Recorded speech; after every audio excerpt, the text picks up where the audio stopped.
buenas noches, yo soy Rodrigo Jiménez Solomon, bienvenidos a una emisión más de Ni Más ni Menos, un programa de análisis, un programa de opinión en la voz de las expertas y los expertos. Hoy vamos a platicar de un tema que estamos viendo en nuestras calles todos los días, en nuestras redes sociales, que tiene muchos mitos, muchas leyendas y muchas esperanzas a futuro. Es en específico la industria automotriz y dentro de la industria automotriz los vehículos eléctricos. Hoy creemos que la modernidad, que el futuro, que el siglo XXI son estos vehículos. Y bueno, pues vamos a descubrir realmente qué implican tanto para nuestra vida diaria como para la industria y también el medio ambiente, que creo yo es el principal objetivo a cuidar en este tipo de industria.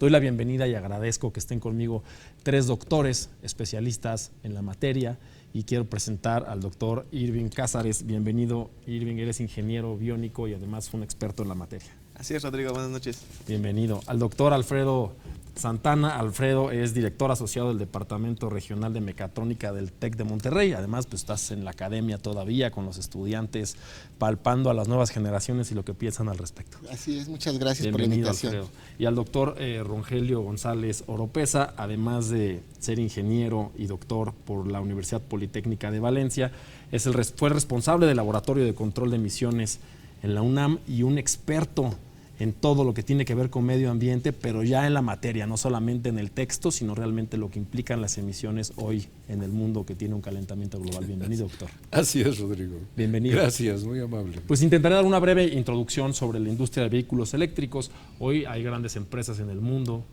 la más famosa creo yo y la más sexy es la que el señor Elon Musk tiene, es propietario de los vehículos Tesla. Hoy el señor Musk es el individuo más rico del planeta. Yo no sé si es algo que pueda hacer sentir orgullosa a una persona o no, con tantos miles de millones de pobres en el planeta, pero lo es. El señor Musk es muy rico y además es una persona que se ha caracterizado por innovar en distintas industrias. No solamente compra barato y vende caro, sino ha transformado industrias completas, entre ellas la aeroespacial con su empresa SpaceX, la de transacciones en el mundo digital con PayPal y hoy en los vehículos eléctricos Tesla, que son los más vendidos en el planeta. Y pareciera que Tesla es una empresa nueva que inventó los coches eléctricos y que hoy, si yo quiero ser un millennial sexy, quiero tener un Tesla. Pero resulta que los vehículos eléctricos tienen antecedentes de mediados del siglo XIX, que en 1835 fueron las primeras pruebas de motores de vehículos eléctricos. Por supuesto, no son lo que ahora, como también fueron los vehículos en los años 20 del siglo pasado, los vehículos de gasolina. Bueno, pues cuando vemos esas carcachitas en videos que apenas iban moviendo, la intención de un vehículo eléctrico, al igual que uno de gasolina, era igualar o superar al tiro de caballos, que es lo que se usaba tradicionalmente. Claro. Y a mediados del siglo XIX, en Inglaterra se empezaron a utilizar carruajes eléctricos para competir con los vehículos tirados por caballos. Y le hicieron tal campaña de publicidad negativa a los cocheros de caballos que desaparecieron del mercado los vehículos eléctricos. Pero fíjense, fue después, la historia nos ha enseñado así, que fue Henry Ford a principios del siglo XX quien revolucionó la industria con el vehículo de combustible. Y yo me acuerdo cuando era niño que iba a este famoso museo, el MUTEC, que está cerrado hace ya tiempo en la Ciudad de México, y a la entrada del MUTEC había un vehículo de color dorado con una plaquita que decía vehículo eléctrico. Eran finales de los años 80. Yo le decía a mi papá y a mi mamá, es el futuro. Es como el DeLorean de Volver al Futuro. Los coches van a ser eléctricos. Pero si los vemos así, realmente es el pasado. Los vehículos eléctricos fueron el primer gran esfuerzo de la naciente industria automotriz para poder generar tecnología que supliera pues, al trabajo físico y también al esfuerzo de los animales. ¿Qué pasó? ¿Qué pasó en todos estos años? Que es 100 años después que estamos dando un salto para atrás a la industria del vehículo eléctrico. Bueno, creo que es importante entender todos los mecanismos políticos y también económicos que empezaron a surgir en el siglo XX y sobre todo los fenómenos de las guerras y las crisis económicas, ¿no? Entonces viene una necesidad, además de la tecnológica, una necesidad de combustibles y mucho dinero invertido, sobre todo por grandes capitales como Rockefeller. Entonces, invertido el dinero en petróleo, era más conveniente para ellos impulsar una industria a base de petróleo. O sea, la lana al final. O sea, si somos un país con una vocación petrolera, y recordemos que en Estados Unidos estaban viviendo, después de la Primera Guerra Mundial, una gran depresión, y que el petróleo fue prácticamente lo que salvó la economía norteamericana y después revienta la Segunda Guerra Mundial, con la posterior Guerra Fría a mediados y finales del siglo pasado, donde el pleito fue con la Unión Soviética por el gas y el petróleo, hay que entender el interés económico que hay ahí. El petróleo principalmente tiene muchos usos, pero el principal es el refinado para combustibles. Entonces, estamos diciendo que la industria del automóvil eléctrico, que abordaremos ese tema, no funcionan solitos, también tienen insumos y complejos, pero quiere decir que se frenó realmente el desarrollo de esa industria por el auge económico del crecimiento petrolero. Sí, así es. Y bueno, a mediados de los 80s, con noticias de posible desabasto de combustibles fósiles, se reaviva el interés por los vehículos eléctricos, pero pues son sube y baja de interés hasta que en años recientes y con la entrada de Tesla 2008 de manera disruptiva en la industria automotriz, bueno, pues ya no solo está el evento de que eventualmente los combustibles fósiles van a escasear, sino también el efecto que los vehículos de combustión interna causan con las emisiones de gases de efecto invernadero. Y entonces creo que ahora, sumado a los combustibles fósiles, las emisiones y el cuidado del medio ambiente, pues le dan un nuevo impulso a la industria automotriz. Claro. Rogelio, tú eres un experto en la materia, en cuidado del medio ambiente. La crisis del consumo de hidrocarburos no es un tema que se esté abarcando hasta el siglo XXI. Los efectos invernaderos, el niño, la niña, el smog. Yo me acuerdo desde que era niño en los años 80. Ya hay quien va a ver en la televisión que en los años 80 era niño y ya no me van a jovenear tanto, lo cual está muy bien. Pero, a ver, ¿por qué hasta ahora? Necesitamos que un multimillonario de redes sociales dijera: yo le meto la feria para que los coches eléctricos otra vez resurjan. No, bueno, pues la crisis ha ido paulatinamente incrementándose hasta el momento en que ya todo mundo está de acuerdo en que hay que tomar medidas. Claro. Porque es irrefutable, ¿no? Por supuesto. Entonces, como mis colegas lo han comentado, cuando se dan las condiciones para tomar esas decisiones de cambiar el viraje de la tecnología, se hace. En el caso, por ejemplo, de el control de las emisiones en nuestro país, se hizo por ahí de 1982, cuando comenzaron con un cambio en la gasolina. Era una gasolina Nova. La Nova, la azul.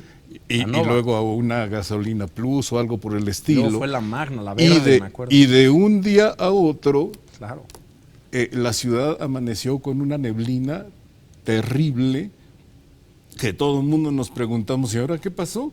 Pues fue el cambio de la gasolina. Algo pasó. Cambiaron la gasolina y de repente al día siguiente era la neblina de la contaminación. Sí, más o menos así sucedió.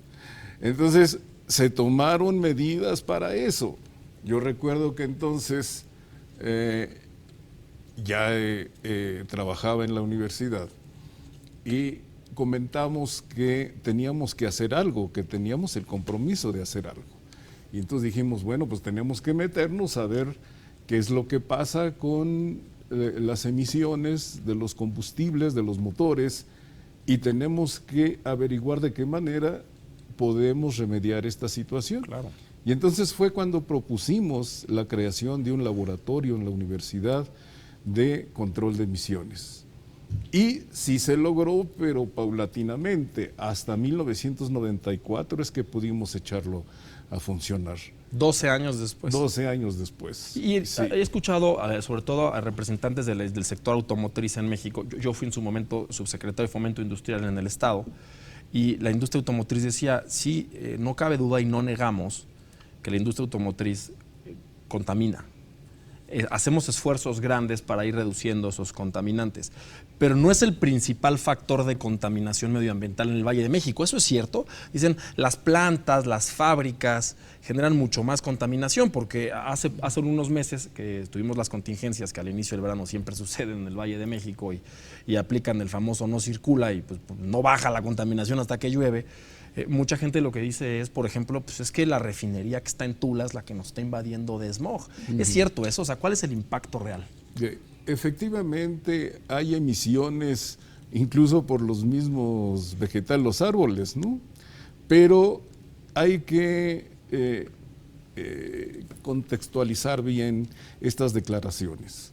Sí, efectivamente hay emisiones de muchos sectores, pero el sector energético es el que contamina más, definitivamente. O sea, la producción de electricidad, de energía. Electricidad, las industrias diversas que se tienen y, por supuesto, el sector transporte. Sí. O sea, el transporte público. De todo tipo. Y de mercancías. No, los camiones, digámoslo así. No, yo creo que contamina más el transporte particular, Es porque el hay transporte mucho particular. más. Los vehículos de las personas Sí. es el que más contamina. Sí, porque son mucho más. Posiblemente. Y un poco menos regulado, ¿no? O sea, yo me he fijado en la industria que los camiones, los trailers que tienen horarios restringidos, a veces los cumplen, a veces no, pero sobre todo de empresas muy grandes, que son las que vemos todos los días con sus marcas en las calles, en los camiones, pues como que hay un esfuerzo fuerte en tener el transporte en un buen cuidado. A diferencia de vehículos que vemos circular en las ciudades muy viejos, de gente que no tiene la posibilidad tal vez de repararlos o no el cuidado de hacerlo, ¿no? Sí, las empresas tienen un programa para que mantengan sus unidades en buen estado y se les da la confianza a ellos de que puedan hacerlo, es decir, que sí las mantengan en buen cuidado y que emitan lo menos que se pueda el carbono, la contaminación, etcétera. Pero había que ver si los lineamientos para control de las emisiones son los adecuados. Claro.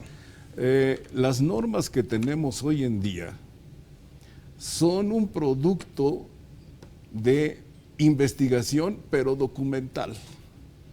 No se tienen laboratorios en México para poder hacer experimentación y con base en la experimentación, en las mediciones, poder establecer las normas. Entonces, las normas que tenemos hoy en día para control de las emisiones es producto de las normas que se han conseguido de Estados Unidos, de la Unión Europea, y entonces con esos documentos se pueden calcular niveles de emisiones y eso es lo que se ponen en las normas.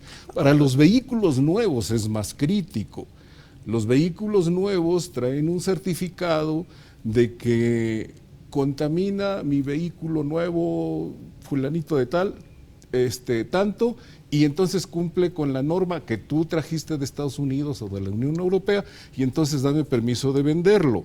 Y entonces las autoridades de México dicen, bueno, con base en este documento que me estás presentando, sí cumples con la norma y adelante. No está tropicalizado al final. Entonces, algunos funcionarios me han comentado estas palabras textuales: nos tenemos que tragar el dictamen que hacen en el país de origen de los vehículos. Y ahora hay vehículos asiáticos. Vamos a un corte y regresamos a platicar. Okay, gracias.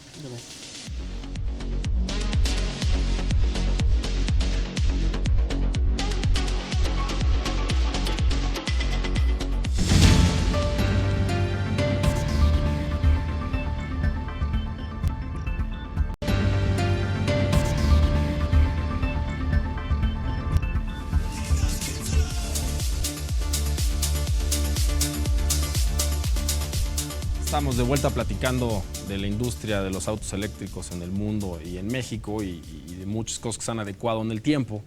En el mundo ya hay políticas públicas muy fuertes en torno a la transición de la utilización de vehículos de combustión, de combustible, de diésel, a pasar a la industria de vehículos eléctricos. En la Unión Europea ya dejar muy claro que será en el 2035 que se permitirá la circulación de autos con baterías o hidrógeno. Ahorita hablaremos de la diferencia de uno y otro. En Estados Unidos será para el 2030, por ejemplo, que una empresa como Ford, la gran inventora del vehículo de combustión, en el 2030 ya menos de 7 años, 6 años y medio. O sea, si usted se compra un coche ahorita, nuevo, con un esfuerzo, porque más están carísimos y no hay, vas y te compras un coche y te dicen te entrego en un año, bueno, pues el año ya perdió usted uno de 7 años si vive en Estados Unidos, porque Ford ya no va a vender coches de combustión. Pero, ¿qué cree? Aquí en México sí, porque todavía no hay política pública que restrinja el uso y venta de vehículos nuevos. Ojo, en Estados Unidos no están diciendo, como en la Unión Europea, que fue muy fuerte, que ya no se van a poder usar vehículos de combustión, porque son millones, yo diría miles de millones de coches en el planeta que utilizan gasolina. El petróleo sigue siendo un gran negocio. México es un país petrolero, por cierto. Estamos construyendo una refinería que no se ha terminado y que en teoría se acabará pronto, de muchos miles de millones de pesos. Pero bueno, si de pronto las autoridades mexicanas aplican la tropicalizada de si los gringos ya dijeron esto, ahora nosotros también, o los europeos, pues bueno, nuestra refinería va a funcionar solamente de aquí a que la acaben 5 años, porque ya no se van a vender vehículos de combustión. Pero no va a ser así. Si usted tiene un Pacer, un Gremlin o un Bocho 70, lo va a poder seguir usando y comprando su gasolina. Pero a ver, eso quiere decir que el problema no termina. En México no tenemos ni el 1% de la flota vehicular nacional eléctrica. En otros países han crecido mucho. Y bueno, para un europeo decirle, no te puedes comprar un coche que no sea eléctrico en 2035, te va a contestar, ¿coche qué? ¿Cuántos europeos utilizan coche con el sistema de transporte público que tienen?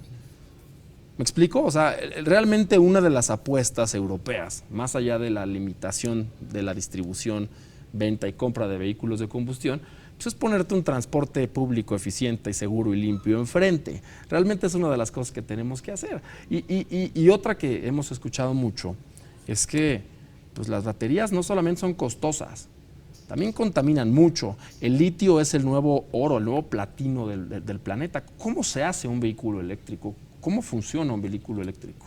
Pues principalmente hablando del tema de baterías, creo que ahí está la parte importante que mencionas.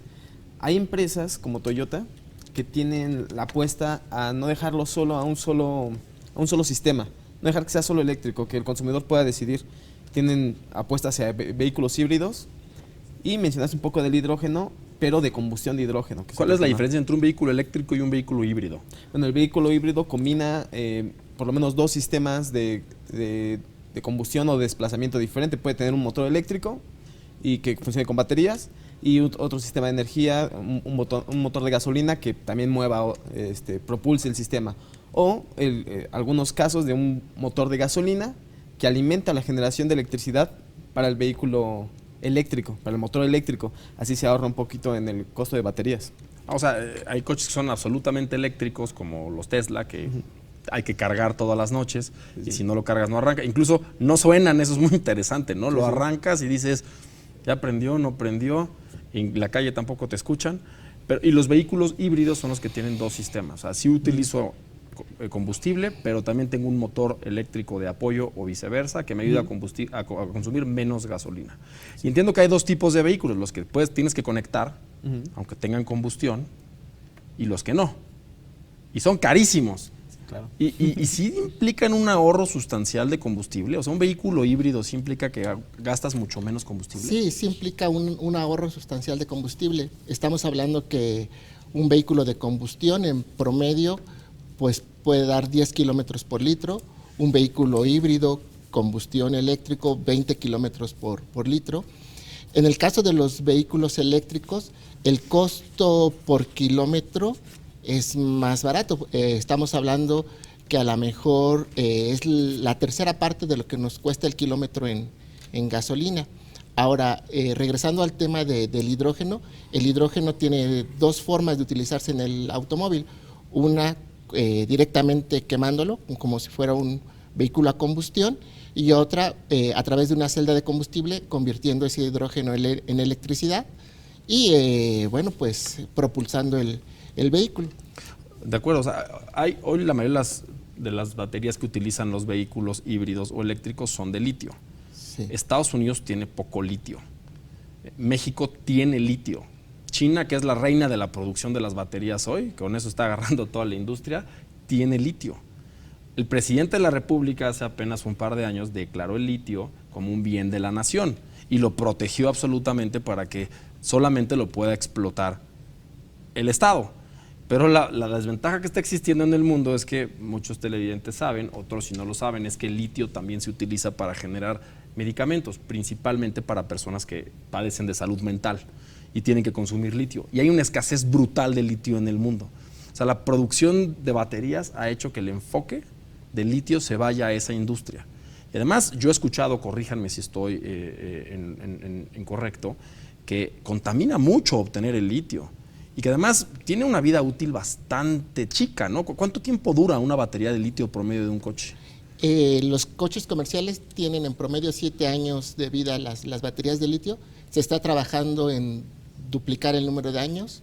Ya encontramos vehículos con 10 o con 14 años, pero los vehículos actuales son 7 años.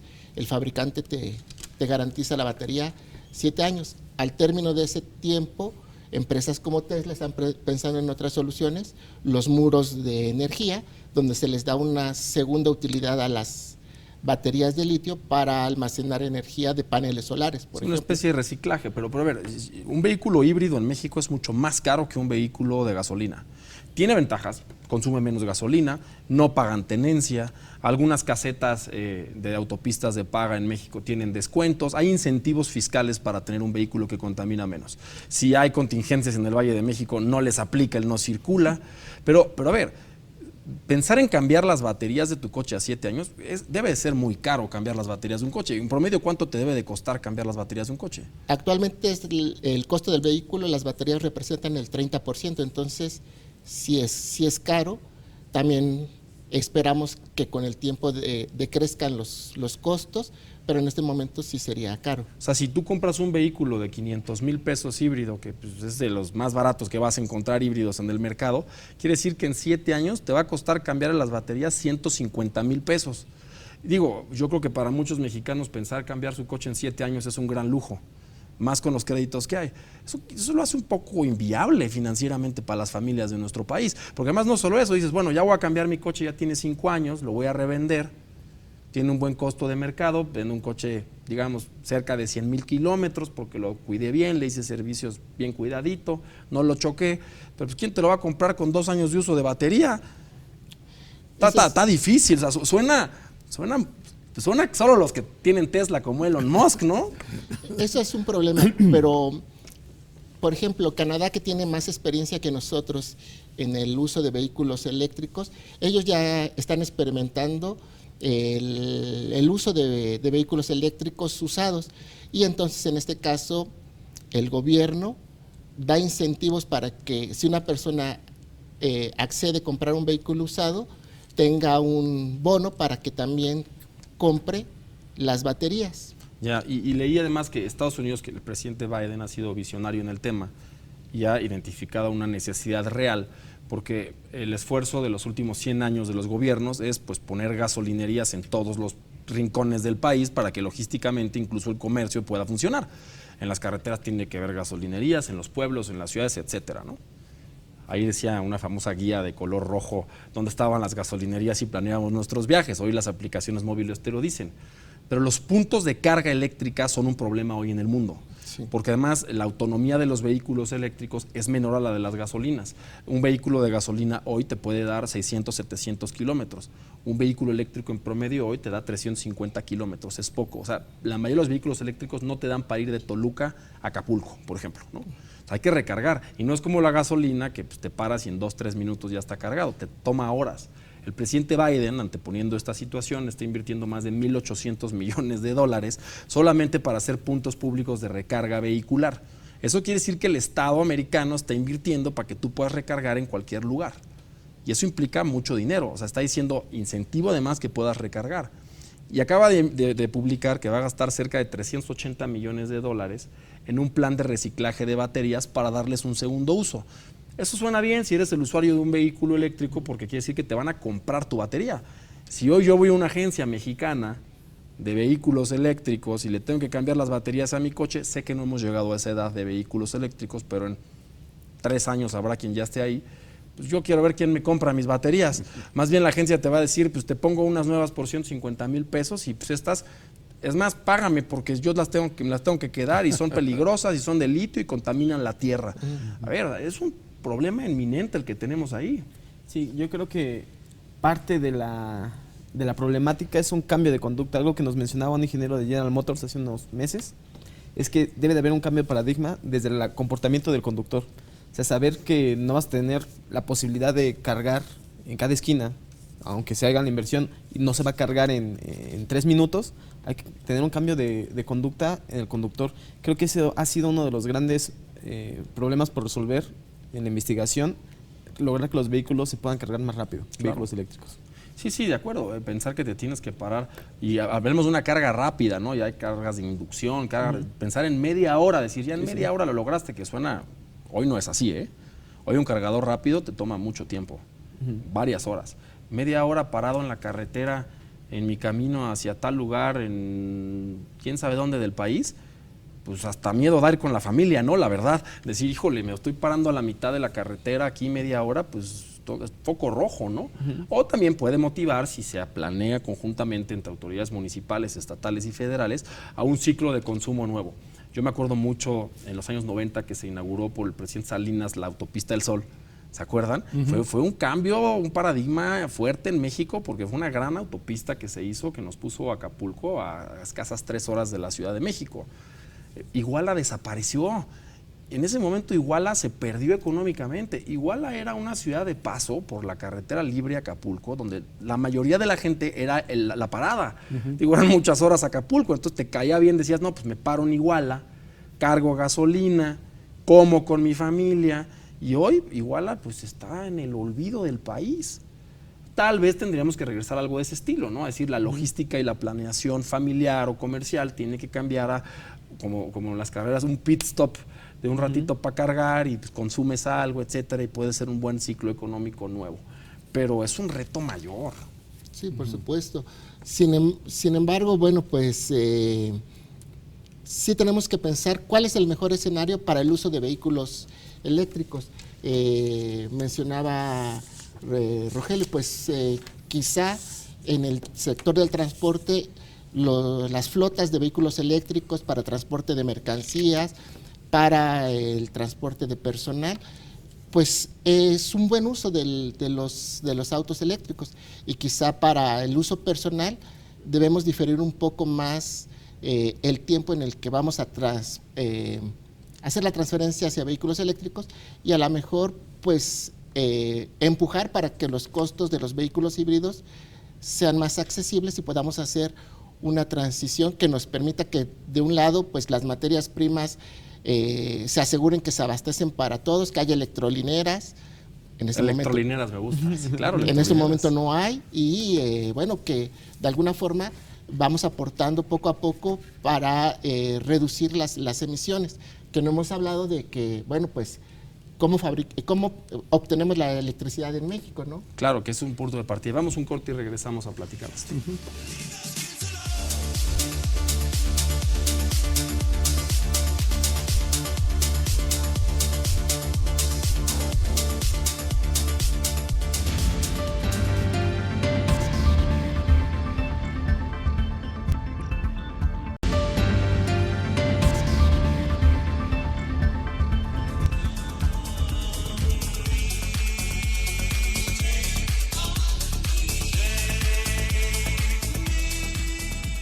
Estamos de vuelta platicando de los vehículos eléctricos y a veces hay que aprenderle a nuestros hijos chicos a cuestionar, a preguntar, a tener curiosidad de por qué y dónde vienen las cosas.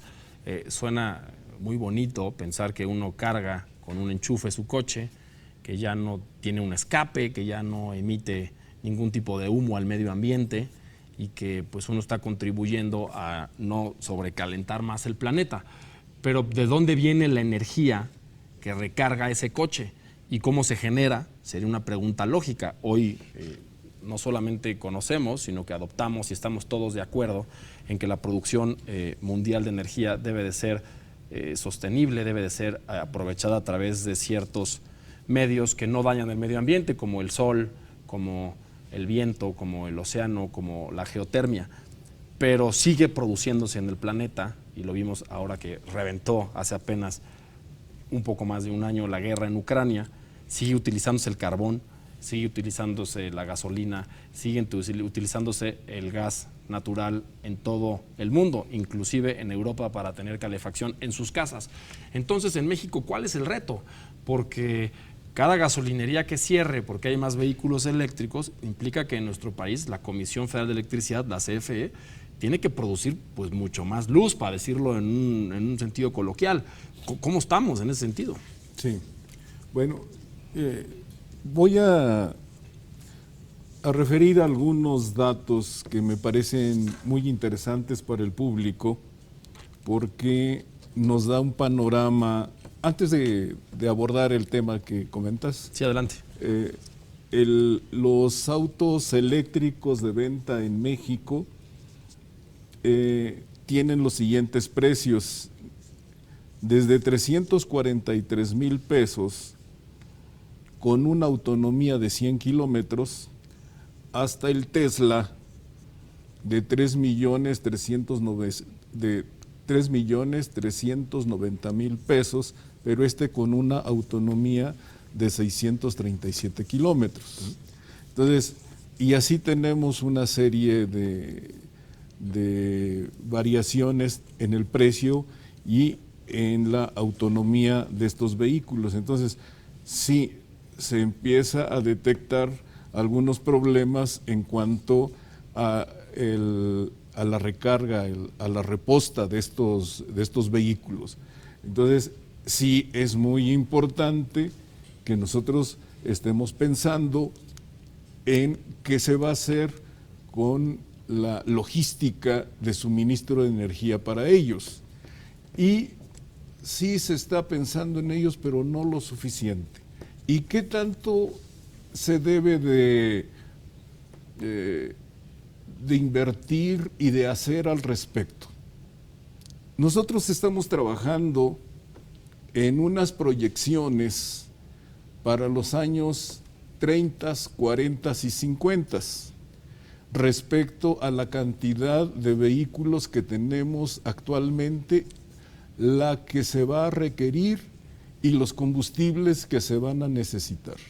Entonces, con base en los datos que INEGI nos aporta, con base en el Producto Interno Bruto que tenemos en el país y con base en datos de la Agencia Internacional de Energía, estamos nosotros haciendo proyecciones para saber cuántos híbridos vamos a tener en los 30, cuántos eléctricos, híbridos enchufables, cuántos de hidrógeno, etcétera.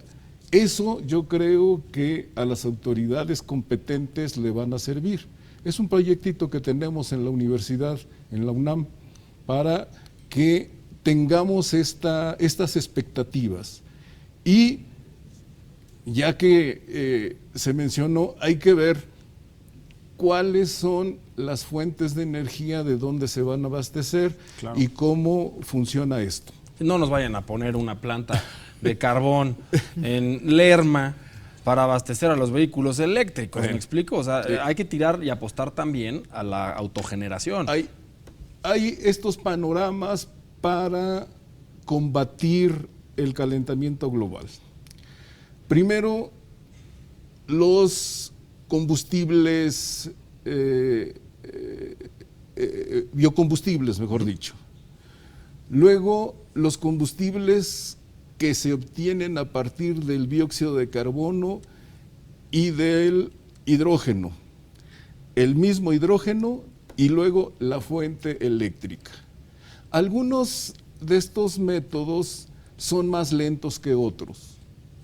Por ejemplo, el de utilizar los combustibles sintéticos, así se les llama, es volver a producir diésel y gasolina y utilizar los mismos motores que se tienen actualmente. Que eso estamos haciendo en México. Y alguien diría, bueno, ¿y qué caso tiene? Claro. Porque vas a utilizar el combustible. Es que para producir estos combustibles sintéticos se está tomando dióxido de carbono o dióxido de carbono de la atmósfera, de tal manera que el carbón que se vaya a emitir por los motores no va a rebasar del carbono que ya existe. Entonces, la tasa neta de emisión de carbono es 0. O sea, yo tomo el carbono de la atmósfera, Sí, así refino es. la gasolina en 2 bocas y luego los coches la van a volver a expulsar. Así es, ese es un panorama. ¿Sí? El otro panorama son los biocombustibles. Y los biocombustibles no tienen carbón. Claro. Entonces, ese es otro panorama. Digamos que se está trabajando sobre ello.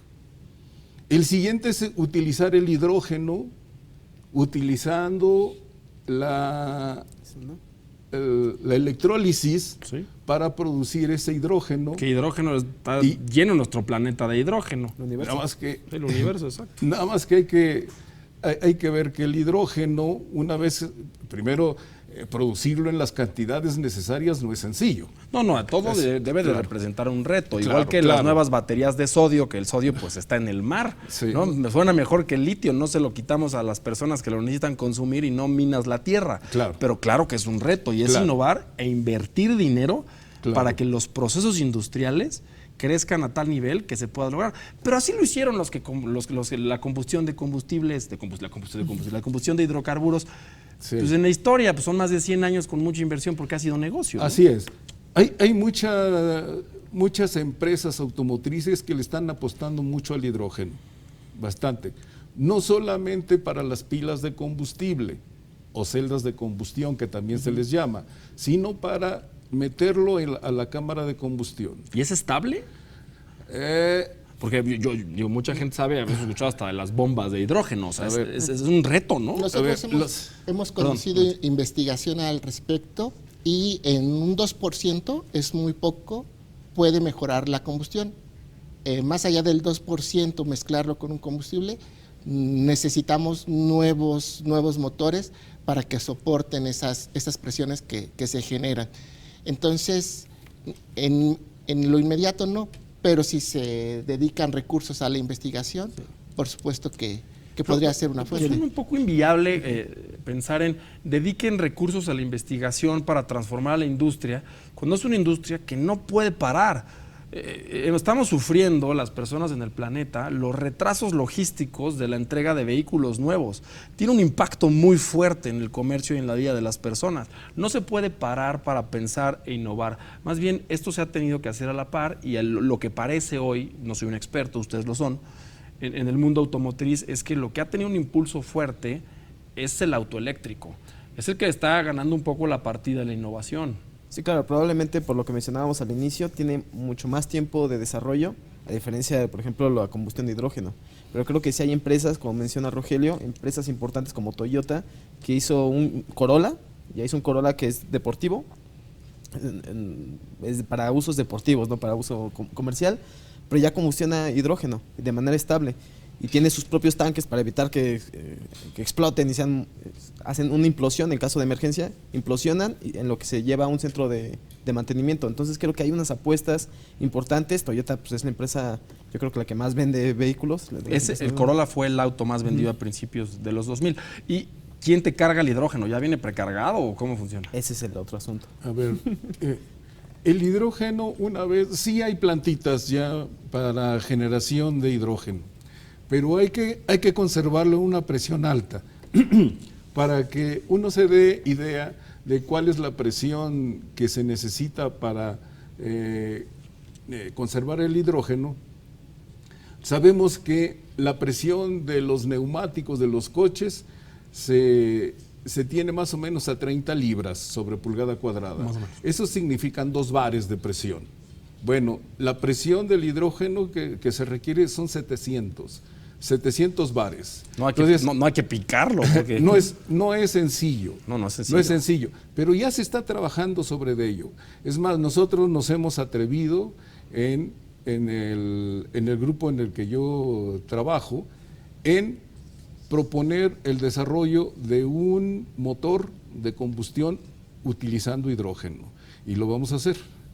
Entonces, hay que tener sus precauciones, por supuesto, pero estamos trabajando sobre ello. Es decir, estamos viendo varias posibilidades, así como en el resto del mundo, que están viendo posibilidades de mantener esa producción de carbono o de carbón que se abata o que no suba más. Y se va a Eso es. acabar. Pues al final sabemos que es un bien finito los hidrocarburos. Vamos a un corte y regresamos a platicar.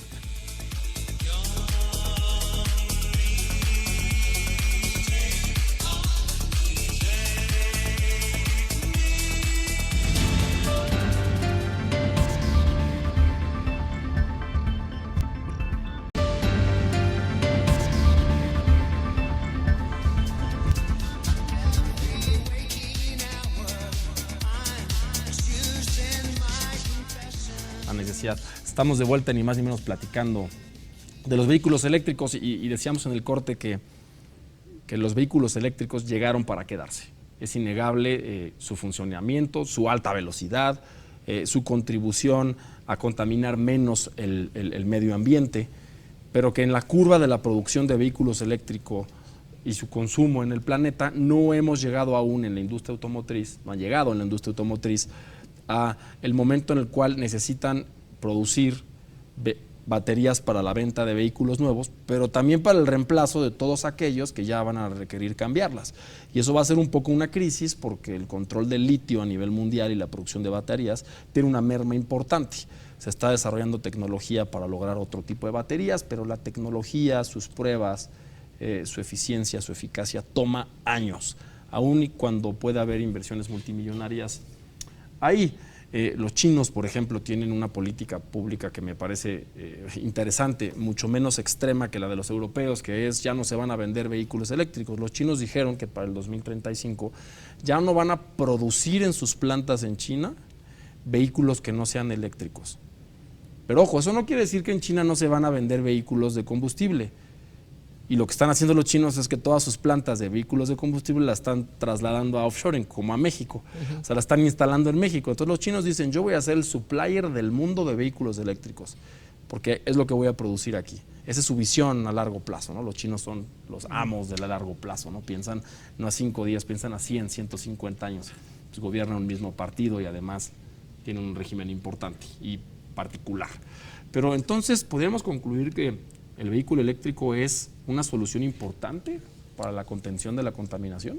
Es una de las soluciones. Yo creo que tiene que ser una solución integral y multidisciplinaria, donde se consideren pues varias maneras de propulsión. Algo que no hemos considerado es que los combustibles se van a seguir necesitando. Los aviones eléctricos todavía no son una realidad ni cercana. No, por las distancias, ¿no? Sí, entonces se van a seguir necesitando para el movimiento de bienes, que es una fuente importante de comercio. Mover barcos también no puede ser eléctrico. De hecho, todavía se usa hasta combustóleo, ya ni siquiera gasolinas o diésel, ¿no? Sí, entonces, no se puede frenar, como mencionabas. No podemos frenar una industria para sustituir por una nueva. No podemos pararlo ahorita y decir, bueno, en lo que lo paramos, en lo que encontramos algo nuevo, dejamos de hacerlo. No podemos. Claro. Entonces hay que buscarlo paulatinamente, seguir invirtiendo en investigación. Creo que es la parte importante, investigación. Claro. Suena que están aplicando un poco en el mundo la ley de Pareto 80-20. Si lo que más contamina son los vehículos particulares, atacan los vehículos particulares. Y si en el mar, por ejemplo, para decirlo, el 80% del comercio mundial se transporta por mar, los bienes que tienen en su casa, la mayoría se transportan en el océano, en contenedores. Si usan combustible, bueno, no quiere decir que se deje de utilizar. El planeta sí tiene cierta capacidad de regeneración, lo que pasa es que la sobrepasamos. Pero, ¿tú le recomendarías, Alfredo, a un particular si apuesta a un vehículo eléctrico? Depende del escenario. Si ese particular viviera en Europa o Estados Unidos, por supuesto que le diría que apostara a un auto eléctrico. En nuestro contexto, Latinoamérica, yo creo que tenemos que diversificar y quizá en lo inmediato yo le recomendaría más irse primero por un vehículo híbrido. Claro. Y Irving, ¿por qué México no ha tomado una postura, puede ser hasta populista, porque a los jóvenes nos gusta el tema del medio ambiente? Sí. ¿Por qué no ha tomado una postura tan radical como para decir que en México no se producirán autos de combustible en 10, 20 años? Cuando la industria automotriz mexicana es realmente imponente. Los alemanes, los chinos, los franceses, los norteamericanos tienen sus plantas aquí, en nuestras manos capacitadas, en nuestros ingenieros e ingenieras. ¿Por qué México no ha dado ese salto? ¿Nos queremos convertir entonces en la maquila de autos que contaminan del planeta? Bueno, Sí. Disculpe, Adelante, perdón. por favor. En realidad, como tú lo dices, México es uno de los principales productores y exportadores de vehículos en el mundo, pero casi todas las ensambladoras ya están fabricando autos eléctricos en México. Fabrican autos eléctricos en Cuautitlán, fabrican autos eléctricos aquí en Toluca, por una empresa que distribuye PAN, ¿Sí? Tiene su línea de autos eléctricos aquí en Toluca. Ensamblan autos eléctricos en Hidalgo, en Ramos Arizpe tenemos fábrica de autos eléctricos, en San Luis Potosí tenemos fábrica de autos eléctricos, tenemos los proveedores en Toluca, en México, que producen piezas para los autos eléctricos. Entonces realmente... Y Tesla se va a instalar en Nuevo León. El gobernador de Nuevo León no dice que hasta su siguiente hijo se va a llamar como Elon Musk, ¿no? Entonces, no, como ingeniería, como manufactura, como diseño, sí estamos trabajando en vehículos eléctricos. Hay que cuestionarse en la parte del mercado interno de consumo qué va a pasar, pero al menos sí estamos fabricando autos eléctricos. Pero por mercado, no por regla. Exacto. O sea, eso quiere decir que si los chinos que lo están haciendo se instalan aquí, es porque aquí sí pueden producir a gasolina. ¿Es el futuro de México? Decir, aquí sí se puede todo, aquí contaminemos fregón, pongamos refinerías, es más, vénganse aquí a quemar basura, o estoy siendo exagerado. No, por supuesto. La posibilidad de que nosotros, México, esté produciendo autos eléctricos, no quiere decir necesariamente que todos van a consumirse aquí en México. Claro. Necesitamos una infraestructura de electrolineras, de refacciones, de mantenimiento, etcétera, para que pueda ser viable el utilizar autos eléctricos puros, claro, los enchufables. Yo creo que el intermedio, que no estaría nada mal, serían los híbridos. Los híbridos nos van a dar muy buenos resultados. Los híbridos están duplicando la eficiencia energética de los vehículos. Bueno, pues hay que utilizarlos. Y Irving estaba diciendo hace un momento que el motor de combustión interna no se puede desechar tan fácilmente.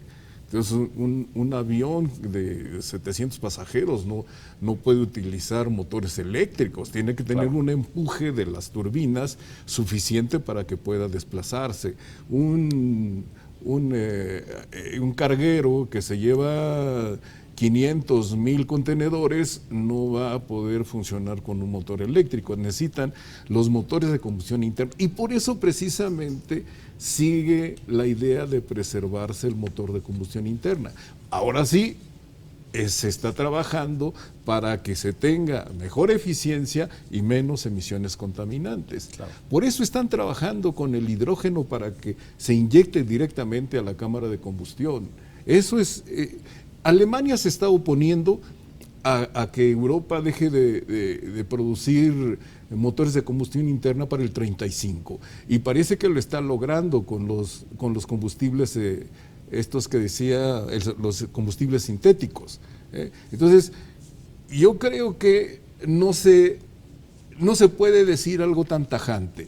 El panorama es variante. Hay varias cosas que comentar. Hay algunos pros, otros contras, en todos los aspectos, en todas las expectativas que tenemos. Y se van a ir ajustando, me parece, poco a poco estas expectativas y vamos a tomar, creo que el auto eléctrico sí, pero de una manera paulatina, cuando se tenga la infraestructura necesaria para ello. Claro, bueno, eso es un buen escenario en el mundo que se esté cuestionando el uso de combustibles tradicionales. Hace 10 años no estaba en el mapa, esto tiene que resultar en algo positivo. Vamos a leer unas preguntas de la audiencia. Es la sección que yo le digo sin anestesia, no tiene filtros. Dice Daniel Santamarina de Atizapán: estoy pensando en comprar un coche eléctrico, pero he escuchado que la vida útil de una batería de litio es corta y hay que cambiarlos, lo cual aumenta los costos de mantenimiento. ¿Cuánto duran las baterías de litio y cuánto las tengo que cambiar? Ya se contestó y muchas gracias, Daniel, por escribirnos. Y dice Paulina Pérez López de Catepec: estamos en la era del cambio climático y he leído que básicamente la batería de tu coche eléctrico puede explotar por el calor intenso. He visto videos donde se incendian los coches. Porque si es así, mejor me quedo con mi bocho manual y que no se incendie, dice Paulina. No sé si tienen algo que decir. 20 segundos. Hubo una explosión en un carguero, en un barco que transportaba vehículos eléctricos. Se incendió uno de ellos precisamente por la batería y entonces se ocasionó un incendio total del barco y por eso es que ha habido ciertas condiciones de precaución, claro, para no llegar a tener esos ¿Pero problemas. ¿Son seguros los coches eléctricos? Son seguros los coches eléctricos. Digo, acordémonos de San Juanico, de la reciente explosión que acaba de dar una plataforma. La tecnología sí es. Pues bueno, escuchamos los pros y contras de los vehículos eléctricos. Muchas gracias, Irving, Alfredo, Rogelio. Y si usted opta por un vehículo eléctrico, estrénelo, cuídese y prende a Lucerito con la canción de electricidad y se acuerda de este programa, ni más ni menos. Muchas gracias.